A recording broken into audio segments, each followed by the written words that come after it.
Assalamualaikum warahmatullahi wabarakatuh. Orang-orang yang tidak menyukai Islam akan selalu berusaha untuk menghancurkannya, bahkan terhadap makam orang yang paling mulia sekalipun. Niatan jahat mereka tak pernah redup. Seperti 5 kisah percobaan pencurian jasad Rasulullah SAW di bawah ini, yang pada akhirnya mereka tetap gagal mencuri jasad Rasulullah. Inilah 5 percobaan pencurian jasad Rasulullah. 1. Masa Al-Hakim bin Abdullah Al-Ubaidi. Part 1. Kisah pencurian jasad Nabi ini ditulis oleh Muhammad Ilyas Abdul Ghani, penulis buku sejarah Masjid Nabawi Asy-Syarif. Dalam bukunya, ia menulis bahwa percobaan pencurian pertama dilakukan pada masa Al-Hakim bin Abdullah Al-Ubaidi. Ia adalah sosok raja zalim dari Daulah Fatimiyah. Padahal ia beragama Islam namun menyimpang dari ajaran Allah. Pada saat itu, seorang zindik mengusulkan kepadanya agar mencuri jasad Nabi. Hal ini dilakukan untuk menarik perhatian manusia kepadanya dan negerinya, dengan menghadirkan Rasulullah SAW ke Mesir. Maka negeri ini akan menggantikan Madinah. Kemudian ia berencana memerangi rakyatnya. Namun Allah Subhanahu wa Ta'ala tidak tinggal diam dengan rencana jahat tersebut. Sangat mudah baginya menggagalkan Al-Hakim. Pada malam rencana itu dijalankan,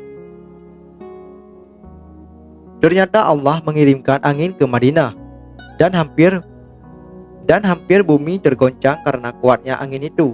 Hal ini menjadi penghalang tujuan para penjahat tersebut. 2. Masa Al-Hakim bin Abdullah Al-Ubaidi.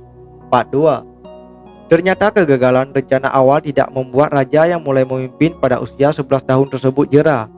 Ia kembali menyusun rencana untuk mencuri jasad Rasulullah SAW.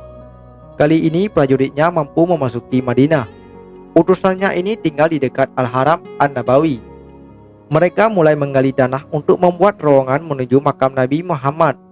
Namun keajaiban pun kembali terjadi. Terdengar suara menyeru di tengah-tengah masyarakat Madinah, "Nabi kalian akan digali kuburnya." Mereka pun kemudian melakukan penyelidikan dan dapati utusan Al-Hakim bin Abdullah Al-Ubaidi tengah menggali terowongan. Mereka kemudian dihukum dan dibunuh. 3. Jasad Nabi akan dicuri para penguasa di Eropa. Peristiwa ini terjadi pada tahun 1164 atau 557 Hijriah dan ditulis oleh sejarawan Ali Hafid dalam kitab Fusul min Tariki Al-Madinah Al-Munawwarah. Saat itu kondisi umat Islam dalam keadaan melemah, sehingga para penguasa dari Eropa bersepakat untuk mencuri jasad Rasulullah SAW. Setelah kesepakatan disetujui, para penguasa negeri-negeri di Eropa kemudian mengirim utusan untuk mencuri jenazah Rasul pada musim haji. Kedua orang itu menyamar sebagai jemaah haji dari Andalusia yang memakai pakaian khas Maghribi. Keduanya ditugaskan melakukan pengintaian awal kemungkinan untuk mencari kesempatan mencuri jasad Nabi SAW. Setelah melakukan kajian lapangan, keduanya memberanikan diri untuk menyewa sebuah penginapan yang lokasinya dekat dengan makam Rasulullah. Mereka membuat lubang dari dalam kamar menuju ke makam Rasulullah SAW.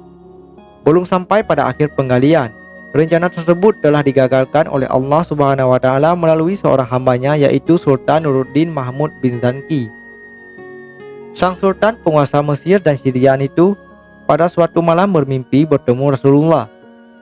Sang Nabi sedang menudingkan tangannya ke arah dua orang berwajah Eropa seraya berkata, "Wahai Mahmud, tolonglah aku dari dua orang ini."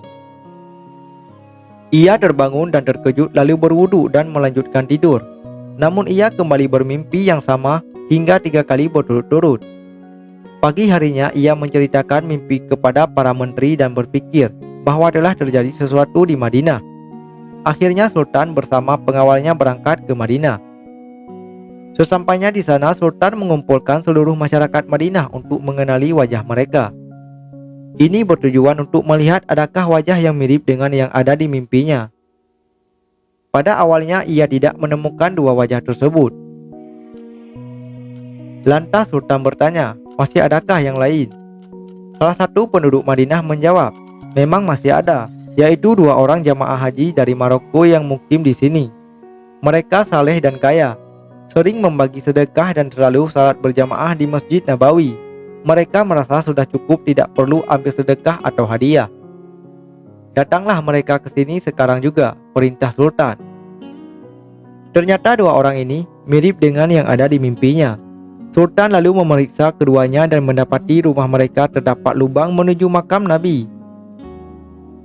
Keduanya mengaku melaksanakan tugas suci dari sebuah liga internasional untuk mengambil jasad Nabi Muhammad SAW dan dibawa ke Eropa. 4. Kelompok perampok. Usaha keempat saat sejumlah orang mencuri dan merampok kafilah jamaah haji. Kemudian mereka bertekad untuk menggali kubur Nabi SAW. Mereka berbicara dan terang-terangan mengutarakan niat mereka. Kemudian mereka menyeberangi laut menuju Madinah.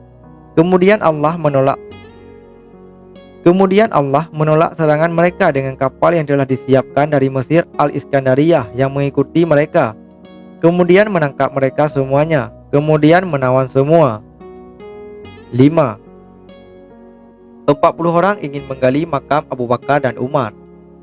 Usaha kelima dilakukan dengan rencana menggali makam Abu Bakar dan Umar. Itu terjadi di pertengahan abad ke-7 Hijriah. Sejumlah orang yang mencapai 40 orang laki-laki ingin menggali kubur di malam hari.